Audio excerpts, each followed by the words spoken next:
She was a loyal fan of your performances, Miss Farina. They were what first inspired her to get into musical theater.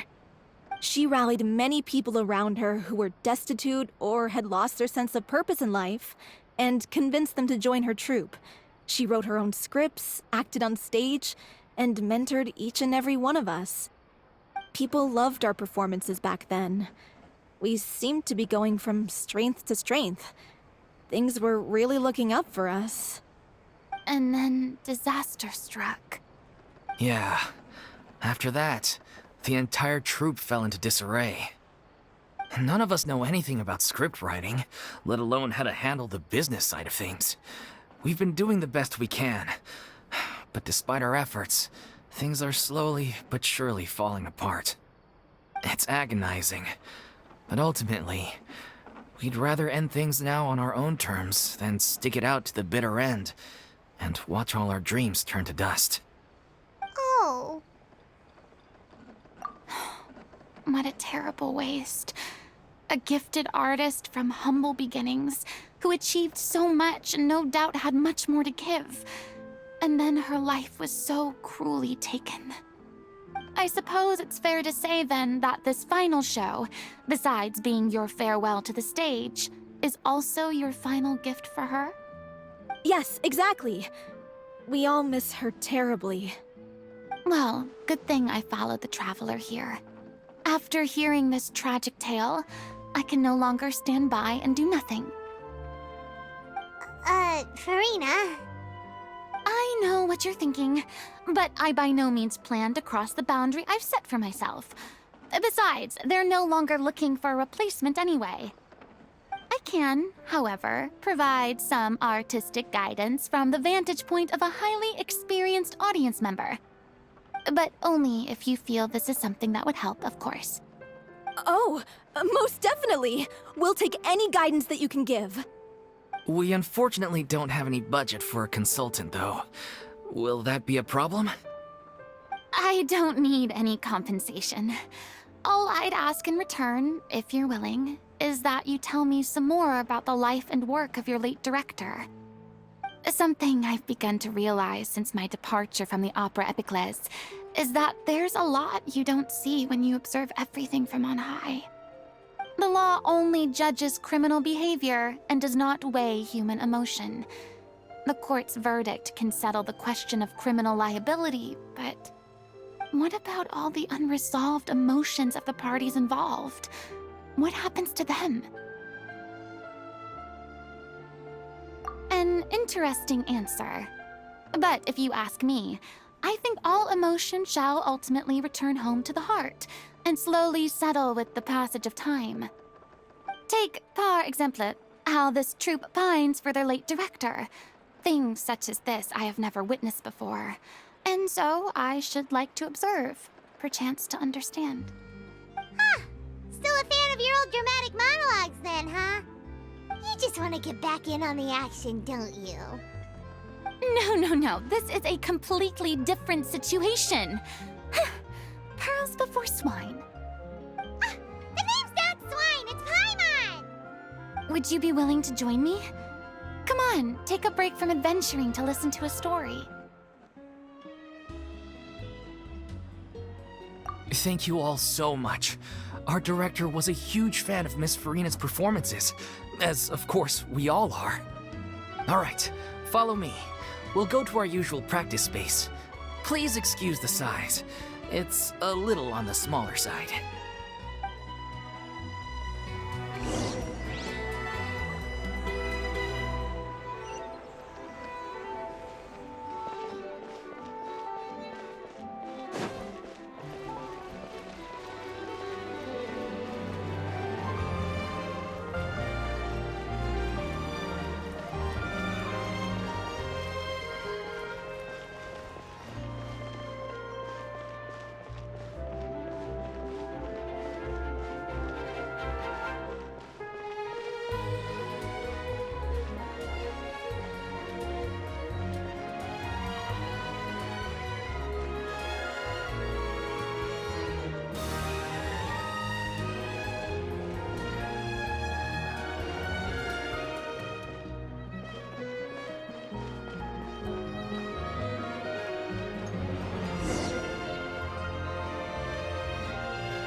Lady Farina?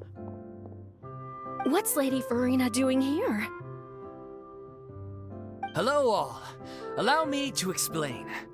As of today,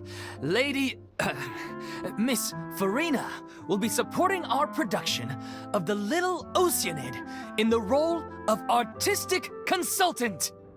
These two over here are the ones that made it possible. They kindly reached out to Miss Farina on our behalf. I'm sure they need no introduction. You bet! That was the trial of the century! You helped bring our director's murderer to justice. We can't thank you enough. Oh, please don't mention it. We're just here to join in on the fun. So, you were saying The Little Oceanid? Yeah, that's the name of our final show. It's an unfinished script left behind by our director. One of our greatest regrets is that she never got to complete it. So, if we can bring it to the stage and make it a successful show, we can all take some solace in that. Wait, but if it's not finished, then... Yeah, we've been battling issues on every front trying to realize this dream. Anyway, let me give you a quick summary of what the story's all about. The protagonist of the story is a young Oceanid who transforms herself into human form, despite the protests of her family. She longed to live just like any other human, and sure enough, she found friendship and even love. Everything seemed perfect. But one day, her true identity was exposed, and her world came crashing down around her. So far, so good. A classic tale. What happened after that? That's one of the issues we've been trying to deal with. Unfortunately, this was as far as the director got with her script. We need a proper ending so we can bring this musical to the stage, but people have different opinions on which direction to take it in. We still haven't decided between a happy ending or a true-to-life tragedy. By true to life, you mean the director's sudden disappearance? Yeah, like they say, truth is stranger than fiction. But then there's the question of whether we really want to use the stage to pass our raw pain onto the audience. Exactly. A lot of the time, people come to watch a show just hoping for some light entertainment. We have to consider their emotional stake in this, not just our own. And one last thing. We're still waiting on confirmation from two of our main actors. The first is Paulo, who plays the protagonist's lover. He's locked himself away to focus on writing an ending for the script, but the deadline's passed and we still haven't heard from him. The other is Villemont, who plays the main antagonist. He took the director's death pretty hard. Hasn't set foot in the city since. He did write to us, promising that he'll be there for the final performance, but we haven't seen or heard from him since. So we're not really sure what to make of that. Huh. Although, now that we have Miss Farina helping us, maybe we should take the opportunity to get everyone back together. What opportunity? What do you mean? Maybe you're unaware, but your name has always been like a rallying cry for us. Our director was constantly singing your praises. All of us look up to you as a role model. Oh, stop! You're making me all flustered. Although, not in a bad way. I suspect the reason they're dragging their feet is that they have their doubts about whether the show will really go ahead, considering all the issues you've been facing. But one by one, all the obstacles are being removed. Now is the time to rally the troops. Makes sense. Okay, priority number 1, let's check in with Paulo and see where he's at with the ending. He went back to Poisson a few days ago. Said that staying in a friend's home might help him to relax and escape the feeling of isolation. I thought the last thing his friend would want right now would be to take visitors, given that Poisson was flooded not too long ago. But I guess it's the opposite. A friend in need and all that. Yeah, maybe he could use some company. Poisson.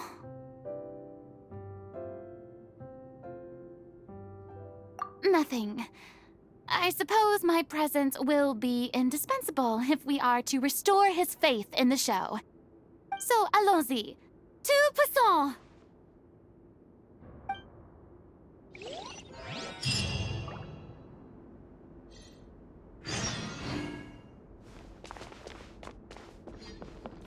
Pressure's on now. We gotta make sure we're fully prepared.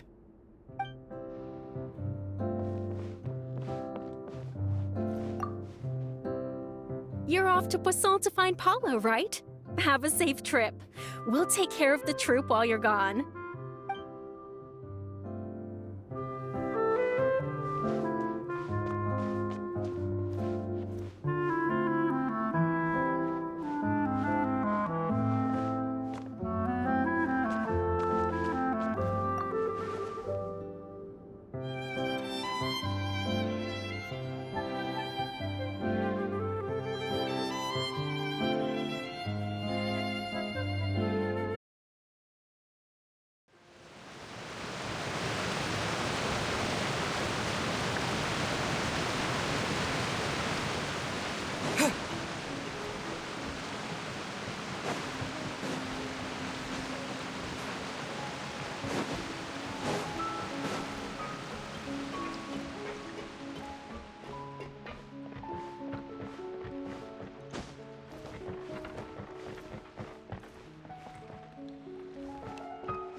If I remember correctly, this is where he's staying. Who is it? It's me. Is the script ready? You came all the way here for that? All right. Forget that for now. Just come on out. We've got some great news. Nice try. Look, just give me some time, okay? I'm just wrapping up this last part of the script. I'll be out once I'm done. Okay then. Looking forward to your masterpiece. So, as expected, he's missed the deadline. The ending is one of the most important parts of the show. Even once he's done, it isn't final until we've all had the chance to read through and make sure we agree on it. Someone told me they'd just seen you in Poisson. I assumed it was a case of mistaken identity, but sure enough, here you are. And Farina, too. I was wondering if we might run into her. So, you're here for Paolo? Looks like he could be a while, so feel free to take a stroll around town in the meantime. I've made all the arrangements already. Oh, it's okay. We can just wait here. Thank you for being so considerate, Miss Navia. That sounds wonderful. We'll take that stroll. Get over here, you! How oblivious are you? How are things in Poisson now? Any better? Things are on the mend, but it's a slow process. Some people may never recover from the trauma they experienced. I'm sorry to hear that. I wish there was something I could do. Please, must our conversations take such a depressing turn every time we meet? We all have painful memories, but we don't have to let them cloud everything we do. And if you're trying to make a new start, perhaps it's best if you don't bring up the past all the time. Thank you for your words of comfort. You make a very good point. But for now, at least, I think I should stay with the way I'm feeling for a while longer. It's okay. These things take time. Moving on from a painful experience is easier said than done. Which brings me to why I'm here. I thought you should probably know that not everyone here is ready to forgive and forget after the Hydro Archon's inaction in the face of catastrophe. To avoid upsetting the peace, I told the townspeople that everyone here is a member of the theater troupe, and that you are just an actress playing the role of Farina. It's not a perfect solution, but hopefully it means you won't have to lie low while you're here. That's so thoughtful of you, Navia. Well, what do you expect? I am the courageous and considerate president of Spina di Rosula, after all, like my father before me. Anyway, that was all. Look after her now. Off we go then. Let's take a look up there. I don't have any friends that I can be frank and honest with, so maybe she's right. You're the closest thing to friends that I have.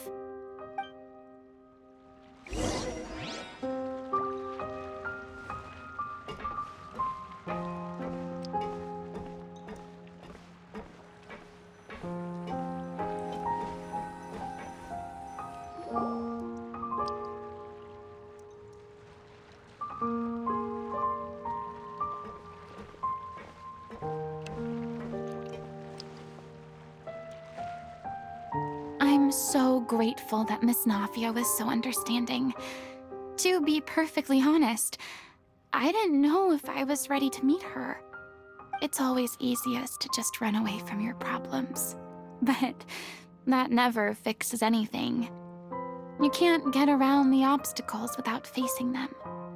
So that's why you were nervous when they brought up Poisson. Yeah. I'd be lying if I said I wasn't scared of coming back here. Still, I felt it was something I had to do. As I was saying before, I want to see for myself the things that I never could in the past. I'd be overjoyed if the people here could find it in their hearts to forgive me. But they're more likely to unleash a tirade of vitriol against me, which, of course, I completely understand and accept.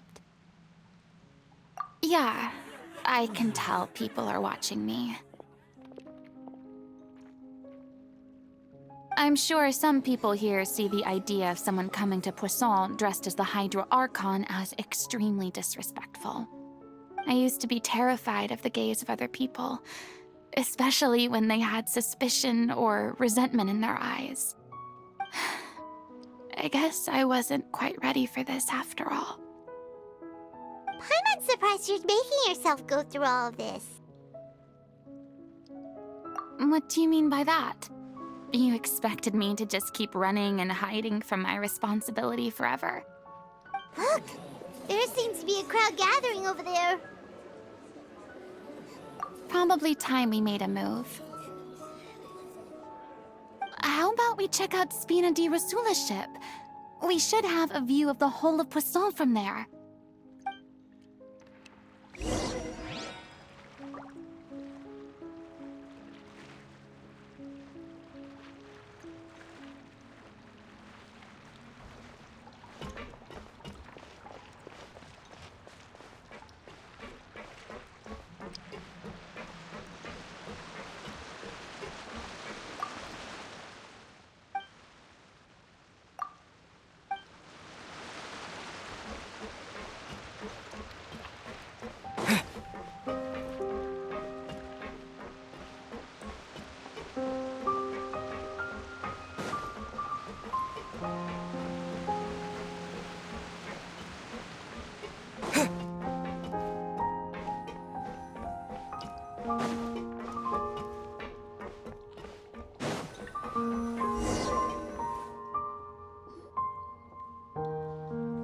I'm sorry. You probably just wanted a relaxing stroll, and here I am dumping all this heavy stuff on you. We don't mind. It's actually refreshing to see a different side of you. Great. Well, I appreciate your company, so please don't disappear just yet. I don't know whether you can tell, but the years of suffering and loneliness aren't the only reason I have a hard time facing up to who I used to be. As I stand here by the ship, I can't get the images of the rising water out of my mind. One after another, people were taken by the water. All those treasured lives and memories washed out of existence in an instant.